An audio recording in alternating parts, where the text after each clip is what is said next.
Wizarding XP requirement sneaks up a little bit. It's Triwizard Tournament, Brilliant Event, Part 1.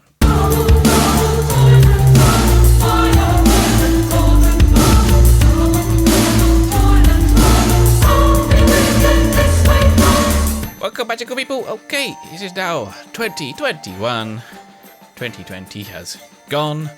No one will be talking about that year, the year that will not be named. We will pretend that never happened. So 2021, this is the year where things are going to get a little brighter. Although in the UK we're in a lockdown, we can only go out for exercise once a day. So that'd be my brilliant event. So this is actually the start of Series 3, believe it or not. Been doing this for a while now. And yes, things have been pretty cool. Started doing the Taskforce Times now, which is actually quite fun. There's also some very handy resources on there.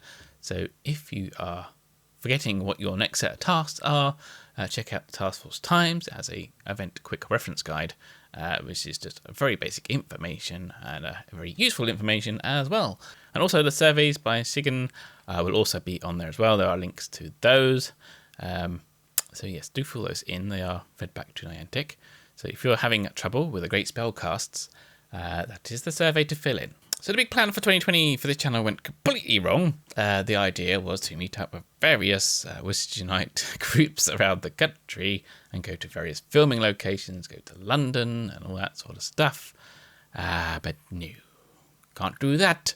So hopefully, maybe by the end of this year, we might start be able to do things like that. Unfortunately, we're going into autumn again, they say, by the time that everyone's vaccinated. So that's going to be towards the end of the season if that happens. But we'll still have our deep dives for brilliant events. I might hold back on doing deep dives for adversary and other events, the simple ones. It's because I want to free up a little bit of time to do Taskforce Times itself, to do the creative works behind the fictional newspaper. And also, I want to get outside. I am bored of being in this corner for every video. So I'll be upping the vlogs again. Now, I was one of the first ones to do vlogs. Unfortunately, it was a little bit early in the channel's development, and people were already here for the information at that point in time and not actually to see what English town life is like. So I'll be starting those up again because we're up to like 700 and something subscribers, which is pretty cool. And yeah, I think it's time to start doing some more vlogs. I can't work out whether to do them in character or not. As in, do I do it as in the world of going to do it, or do it as an objective, just me playing a game? I may do a combination of. We'll see how that goes. Let me know in the comments below what you think. Should I do it in character, or should I do it just as ordinary me? So anyway, onto our event. I lost all my equipment. It took me ages to get this all back together again. So anyway, onto the event. So this first starts January the 12th at 7 PM UTC/GMT, which is 2 PM Eastern Time. And it also ends on the 18th at exactly the same time. So rewards for this one, and up to 15 restricted section books, up to 6 red spell books, up to 10 Dada books, 50 gold, and spell energy rewards. So yes, there are no gifts this time. That was a December only doofer. Oh, also, I'm rocking my new funky t-shirt thingy. There we go. Not sure if that comes out on camera, but there you go. So thank you to Psycho CPA. And it's wonderful. It's never going to come out because this camera doesn't have autofocus. A wonderful poem as well, which is really quite cool. And it was, yeah, it came well timed. As I say, I'm a YouTuber in the UK. I'm the only YouTuber in the UK, unfortunately. And all the cool stuff that happens with the other YouTubers normally happens around about 2 AM for me. So I do get to miss out on a lot. So thank you very much. It kind of helped me feel back part of the community. So yes, that was very helpful. So mechanics for this one, no port key tasks again. They seem to have gone, which is very handy. Say being in the UK, we're in lockdown, so not much walking other than around the house going on. I had a dog walk. Have to do dog walk. Just a single purple port key. We had the special, obviously, last event we had the special 2 different colour port keys, which confused pretty much a lot of people who don't listen to YouTube or Twitter or any other communications. So in-game communications are great. So I'd say taskforcetimes.news is the place to go for in-game communications right now. And finally, the purple port keys are still 1.5 kilometers. And of course, your brilliant runestones from the brilliant registry to get the fortress foundables as normal. There are a few minor tweaks from the previous 2 events. We've actually analysed both events because obviously the Christmas one was a little special. We will go through those as we go through. Wizarding XP is sneaking up for the 3rd time in a row. What can you do now? Well, by the time you get this video, probably not a lot by the time I actually edit it. But brew 2 trace sections ready for collection. Ensure you have 2 brain elixirs. And ensure you have ingredients for the 7 potions of brewing. Brilliant bundles. Okay, we've been skipping this lately. So the first 3 remain the same. However, they have tweaked the bonus assignment bundle. So instead of 15 potent extimilos, you get 10 potent, 10 strong, and 10 basic extimilos. Now, because of all the enhancements we've done to those basic extimilos, they're actually quite good, assuming you've enhanced them. Yes, it is expensive, but if you've got the coin and you need things, then it's actually probably quite worth it. This one. This bundle is only available once you complete set of task number 4. So the Foundables. This is the only channel where we have the Foundable descriptions. The wild ones, you need 20 of these. We have the brilliant Goblet of Fire, returning to the Great Hall, Hogwarts Castle. Harry, you put your name in that Goblet of Fire? No, sir. You asked one of the older students to do it for you? No, sir. You're absolutely sure? Yes. Little is known about the Goblet of Fire, but it appears ancient. Carved from wood and powerfully enchanted, it was used to select the competitors for the 1994 Triwizard tournament. When not in use, the goblet is stored in a jewelled casket, further adding to its intrigue. Brilliant Mad Eye Moody's Eye, returned to Alistair Moody. Owned by the late Alistair Moody, this prominent prosthesis gave Moody his trademark Mad Eye, Monkia. A striking electric blue in colour, it was able to rotate a full 360 degrees in any direction, capable of seeing through anything, even invisibility cloaks. If legends are to be believed, anyone who wielded it would become a force to be reckoned with. The challenging one, so the ones from Fortresses. This is brilliant Victor Crumb, returning to Durmstrang Institute. Victor Crumb was a student at Durmstrang Institute. Sounds like a mental home. Despite the fame and renown, his position as the Bulgarian national Quidditch team star seeker earned him. Victor was quiet and not overly fond of the attention. There needs to be some more commas in here. Fierce and determined, he valiantly represented his school during the 1994 Triwizard tournament. Victor has often been called aggressively loyal to those he cares for and surprisingly kind. Yes, if you read the books, Victor Crumb is quite cool. The walking one, you need 5 of these from Portkeys, also available in the bonus reward. Brilliant Fleur de Liqueur, Beauxbatons Academy of Magic. Fleur de Liqueur was a student at Beauxbatons Academy of Magic. Graceful and gorgeous, Fleur's Vila ancestry accentuated her natural charm and bestowed upon her an air of unstoppable magnetism. Fleur was given the honour of representing her school in the 1994 Triwizard tournament by the Goblet of Fire, where she competed admirably. The rewarded one, you get this one from completing the set of tasks. Brilliant Barty Crouch Senior, not the evil one. So that returned to Barty Crouch Senior's office, Department of International Magical Cooperation. Barty Crouch Senior, was the head of the Department of Magical Law Enforcement in the Ministry of Magic during the First Wizarding War. The ruthless and merciless tactics he employed against criminals were said to have matched a Death Eater's in brutality. Barty's career took a turn after the war when a scandal involving his Death Eater son led to his demotion to the Department of International Magical Cooperation. As the head of the department, he organised the Triwizard tournament. Boy, that is a story he got turned into a bone when he got murdered, which is rather not nice. Okay, so we're going to move on to the tasks. So we're going to go through the task list, and then we're going to go through what has changed between this event and the previous 2 events, and then we'll just give some tips as well. For any quick reminders of these tasks, go to taskforcetimes.news, and here is a quick reference. So add that to your favourites or your home screen, which is the best option, because when I go around, I kind of forget what's coming up in the next set of tasks, like all the time, even though they're the same. So I have to quickly just jump onto that and quickly check the list. It is done in a format nice, mobile friendly, very quick reference, so you don't have to keep digging around. I used to look for Orange Wizard's graphics, but then I had to go to Twitter, I had to search for Orange Wizard, I had to scroll through all the stuff to find the right one. This way, Taskforce Times is bang, it's there in 2 clicks. So, set of task number 1. Collect ingredients for portmanteaus 2 times. Brew 2 tonic fresh section. Return 12 Brilliant Mad Eye Moody Foundables. So, we are still on 12 Foundables from Hogwarts for Lollies Part 1. A Rampant Horn is back as a reward. It was basic ingredient gifts last time. and the end rewards are the same. So basically, tips for this one is brew your trace tonics in advance, ready for collection, and start picking up your 5 portmanteaus. Even if you can't walk them all during part 1, you can walk them, open them, and have the images ready to be placed in the registry a second time. So have them shimmering even when the event's finished. This is handy for when part 2 comes along, and you can use that shimmer to get you a few more runestones towards the runestone task in part 2.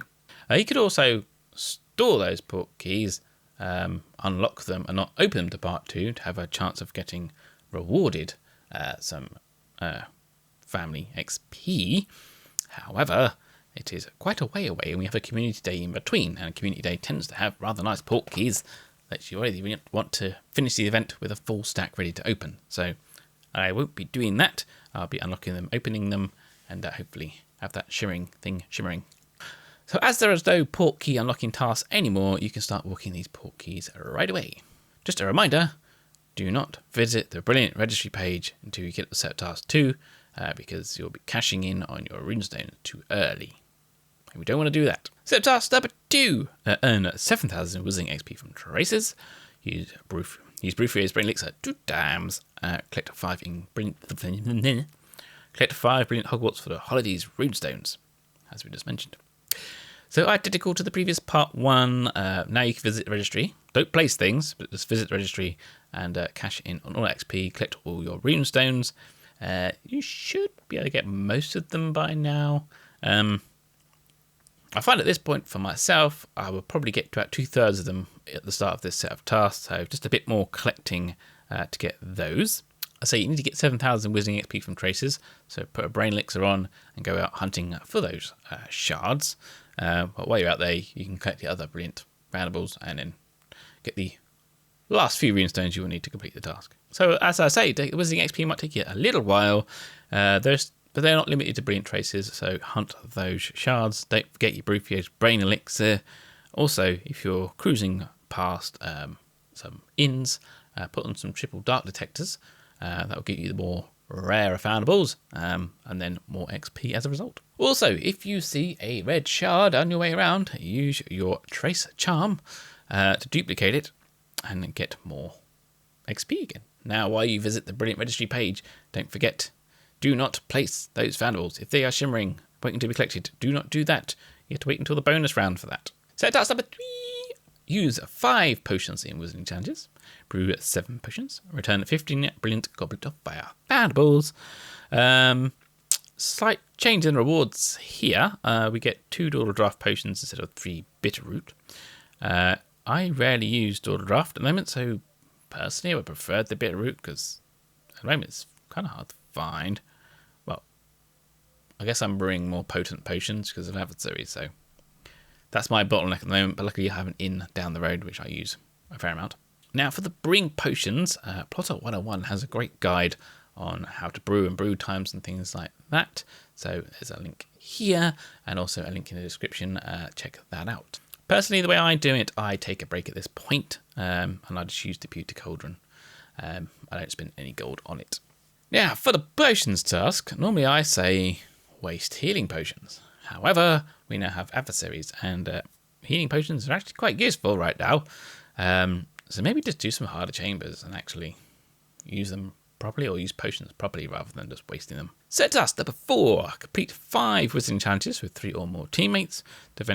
Defeat 25 enemies in Wizarding Challenges and 5,000 Wizarding XP from challenges. So here we get our Barty Kraut Senior the Foundable Fragment. During the last part 1 of the Hogwarts Holidays, we had 2 different port key Foundables, so there was no task-based reward, so that's kind of back, as it were. Earn 5,000 XP from challenges. It's up again. It was 4,750 in Hogwarts Holidays, and it's now 4,250 in Dumbledore's Army. So it's gone up 750 in the last 3 events. However, it's a pretty standard set by now. In the UK and Europe, it's easier to wait until America has kind of started playing, because our night buses are usually quite empty. I would suggest Wizarding Wednesday with Expecto Go. That's kind of usually how I do it. So we usually join the night bus together on that one, and then we do a dark 5. Now, don't worry if you are low level.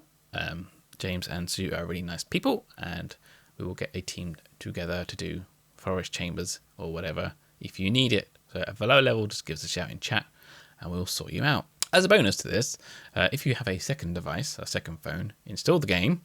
So when you're doing the night bus with James and Sue, and eventually you get onto the same night bus as they do, which is quite the process, you can use the other device to complete your task and get onto the bonus round without coming off of the night bus. So if you have 2 phones, that's very handy for that. And as a side note, you can use Brufio's Brain Elixir for Wizarding XP. You'll have that XP easy if you run just a few Dark 5s. You'll get that task easy done and probably a few red books along the way. Thank you to the Challenge Registry. The bonus round. Place 5 images on the Brilliant Great Hall Registry page. Earn 12,500 Wizarding XP from any source. Defeat highest chamber unlocked 1 time. And use 10 Extremely Potions, any 10, in Wizarding Challenges. And finally, cast 25 great or better spell casts. Again, this is the same as the previous part 1. We of course have to get 5 Fleur de Liqueur fragments instead of the 2 sets of 3 like we had in the previous task, because there's only 1 foundable. Now you can finally place all your images on the registry, get rid of those shimmers. If you are unable to walk your port keys, you will be short by 1 on the place the 5 images on the Great Hall registry page. So the best bet to do is to run the fortress and place the fortress fragment again. That's the best way to do it, because you need 3 of those to place it again. And if you hit chambers, and if you hit ruins, chambers, you should be able to do it in about 6 runs. And finally, if you don't like the use 10 Extremely Potions in Wizarding Challenges, you can then do the following thanks to Past Me. Now, yes, we have the Extremely Potion task, but you can, if you so wish, do a Ruins 1, place an Extremely on your first foe, and back out to the map and use it on something useful. That's using an old brilliant runestone. Alternatively, if you're a professor, you can do ruins, use a low level runestone or something you actually desire, place 16 potion on the foe, use a death hex or deterioration hex, and wait for that foe to kill itself and the other foe to kill itself, and then you also have a chance of getting a main registry reward as well. Of course, it takes a little bit of time, so if you're actually in the wild at the time and there's something you want to get that's a red shard, you probably ought to do the first way, otherwise it may disappear by the time you do the second way. Thanks, Past Me. Okay, so the dialogue will be in a separate video. We had that come out the other day. Thank you very much. So, tips and opinions. This is all very similar right now. We are keeping an eye on the ever-increasing Wizarding XP tasks from fortresses. Let us know if that's starting to become a problem for you. Best thing I can recommend is, at this current time, we ought to take the joy in everything we can. So, you got a week, just take your time, enjoy the game, don't get freaked out by having to rush all the time. If you're having trouble with the great spellcasts, then you should probably log your feedback on the forum. If you're a forum, which is linked below, there's also a survey done by Sigan, which will also have a copy of that link also on the Taskforce Times event page. So yes, bookmark that. And finally, a little bit of advice for UK players. If you're going out to play the game, please only go out locally and only once per day. Ensure you are exercising and not having a picnic or anything like that, and not meeting any more than 1 other person from outside your household. And if you do meet another person outside your household, to observe social distancing, etc., etc. Let's say the police are kind of really tightening their restrictions right now, so things are a little out of control. So yes, stay safe. So let me know in the comments below how this makes you feel. There will be a Taskforce Times article at the end of the month that will have a bit of Snape stuff and have the brilliant event dialogue. And I do have a chunk for the history of the Calamity, which I was writing last summer. I'll have to see if I can finish that off, squeeze that in as well. And of course, there'll be Community Day as well. So let me know in the comments below if you are struggling at any of these particular tasks. Also do all the feedback stuff so they know. There is a difference between having a challenge and something being impossible. If you find it challenging and you can still do it all in time, then maybe it's not something too much to complain about. But if you're finding it impossible, like I know some people cannot do that masterful casts that we had in a previous event. So things like that just need to make them aware of. Then there's the whole thing over accessibility for players with impairments. Wizards Unite really need to make a decision on how accessible the game is. Some games, like I can't play, even though I don't have dexterity issues. I'll just get one shot in the head playing on PlayStation by 15-year-olds. I have to accept that is not a game I can play. However, a mobile game should be fairly casual, should be kind of accessible by most people. So don't forget to follow me on Twitter at the Zealman. There's also Instagram as well for AR stuff. Looking at doing some vlog stuff for this one. You'll see me wrapped up in a very thick coat because it is very cold. So we'll be doing that. So if you want to see the outside world, you can tune in for that one. Also, don't forget to check out the Taskforce Times.news. That quick reference guide will be very handy just to remind you what tasks are coming up. And for other events, it'll tell you what family Foundables, or what family icons to look for on the map for certain events, and things like that. Just quick references that you can get to on the go. So until next time, brush up on your spells, get your ones ready, Wizards Unite.